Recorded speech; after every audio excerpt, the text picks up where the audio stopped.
পাঞ্জে সেঞ্জে আমার লইতে গাড়ি তাই চাবি ছাড়া আয়না খোলা যায় না? হাত খুললো না, ছোট ভাই তুমি খোল, তুমি হাত খুলিস না, বেশি হাত খুলিস না। আচ্ছা হে যাইবে কই যাইবে আরে হাত খুলে মারি নিয়ে বান্ধাই তুই যে তুই চাল কাদা কাদা গাড়ি হয়, গাড়ি দোনোটা এই জায়গায় হালাইট হয়। আপনারা হালাইট হয়েছে কোন সময় ভাই, এটা আপনি বলতে পারেন? 1 ঘন্টা আগে। 1 ঘন্টা আগে আপনার হুশা ছিল তখন?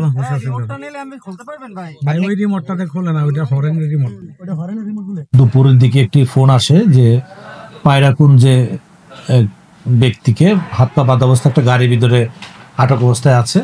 এরকম সংবাদের ভিত্তিতে সদর থানা পুলিশ ঘটনাস্থলে যায়, গিয়ে সোহাগ নামক এক ব্যক্তিকে ঘটনাস্থলে হাত পা বাঁধা অবস্থায় একটা গাড়ির ভিতর থেকে উদ্ধার করে। পরবর্তীতে জানতে পারি তার সে নারায়ণগঞ্জে নিতাইগঞ্জের একজন ব্যবসায়ী, তাকে কেউ বা কাহারা অপহরণ করে এখানে নিয়ে এসেছে। যেহেতু এটার ঘটনাস্থল নারায়ণগঞ্জ, সেহেতু এর পুরো মূল বিষয়, ঘটনার মূল কারণ, এইসব বিষয়ে তারা তদন্ত করে দেখবে। তবে আমরা প্রাথমিকভাবে তার যেটা প্রয়োজন চিকিৎসার ব্যবস্থা করেছি হাসপাতালে। তার স্ত্রী এসেছিল, তাকে আমরা তার জিম্মায় দিয়েছি। যেহেতু ঘটনা এখনো পুরো মূল কারণ এবং বিষয় উদ্ঘাটিত হয়নি এবং তারা আপাতত মামলা করছে না। আর ঘটনাস্থল যেহেতু নারায়ণগঞ্জে, মামলা যদি হয় সেটা নারায়ণগঞ্জে হবে। আমরা এখানে শুধু উদ্ধারের স্থান।